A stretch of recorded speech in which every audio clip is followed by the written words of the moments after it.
Kia ora, Mrs. Bennett here again with some more Te Reo Māori. Today's lesson is going to be short, sharp and sweet. We're just going to do a quick review on how to pronounce some Māori syllables.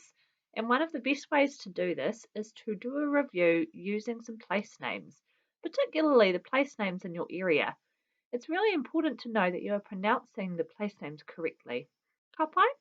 So we're going to start with a basic one.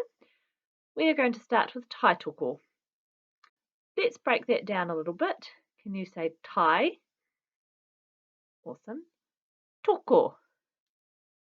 Ka pai. Once you put those two syllables together, it sounds like this. Tai toko. It's important to remember whenever you see an O in the Māori language, you pronounce it not as O, as in toko, but O, as in toko. Tai toko. Let's look at a couple more. Another place name in our area is Oho. Let's say that a little bit slower.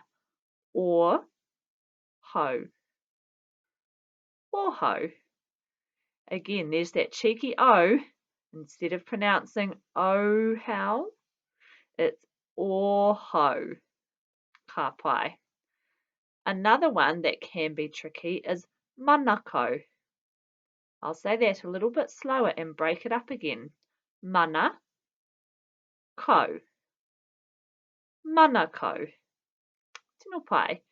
The last one that we'll end with today is the name for our whole region. The region that Taitoko, Oho and Manako are all in. And that is Horowhenua. Well, that's a long one. We'll break it up a little. Horo. There's that cheeky O. Horo. Whenua. Lots of you might know that whenua means land. So it's really important to pronounce this word correctly in the place name.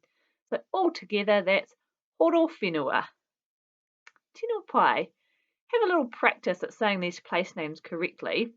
And as you're driving around or walking around, I encourage you to look for some street names and practice saying those correctly as well. Just remember about that cheeky O. Whenever you see it, remember it's O. Ka pai. I hope you enjoyed learning some more Te Reo Māori today. If you have any other words that you would like to know how to pronounce, please do let me know. Ka kite until next time.